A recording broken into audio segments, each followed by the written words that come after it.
So the most common objection to my perspective or other clinicians that I work with, our perspective, is that if this is the same thing as being gay, then you're basically impeding the authentic identity development of a trans kid. So if you really believe that the person sitting in front of you is this special kind of person called a trans person, any question that you ask or any challenge that you present or any alternative viewpoint you bring into the picture could be seen as thwarting their natural development, their authentic development. Whereas I come from a model that's more of a developmental model, meaning you can develop gender-related distress for a variety of different reasons. And therefore, as a patient, you have the right to a variety of different ways of understanding yourself better, managing your distress, and figuring out how to live in a way that is authentic to you and also preserves your long-term outcomes, because you could be caught up in something momentarily that is caused by other things. And so if you take that concept of an authentic transgender person out of the equation, you actually have a lot more options open. When it comes to gender-affirming care, therapists really go to a whole new level by recommending that a patient should proceed with a medical intervention that is not about improving their overall health. The purpose of the medical intervention and gender-affirming care has to do with their psychology and this vague concept of identity. So it's not about treating a medical condition. It's not about improving overall health.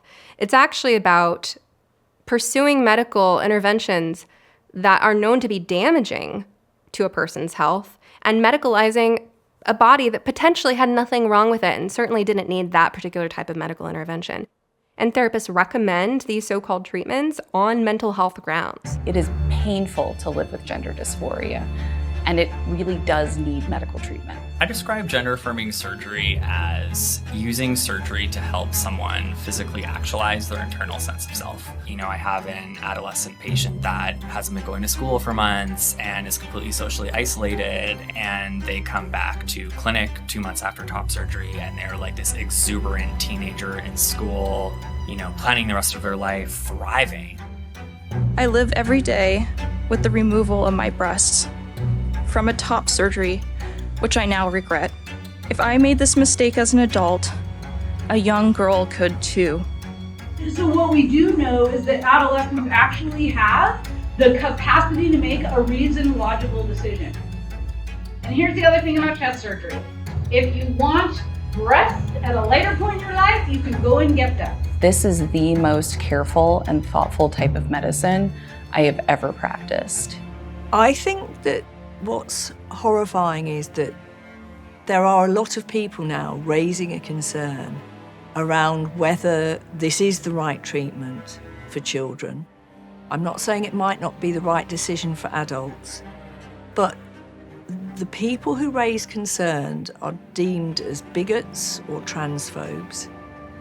And my biggest worry is that we are not seeing the unfolding of a medical scandal, a medical travesty. I mean, I've already met several people who have detransitioned, and it is just so devastating when you meet people who have been affected in this way. And many of them are trying to make the best of life, and some of them are.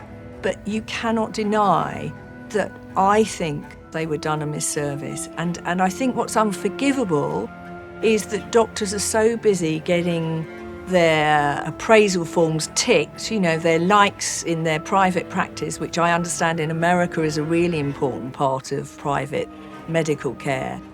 But doctors all over the world haven't really taken the time to listen to the people raising concerns.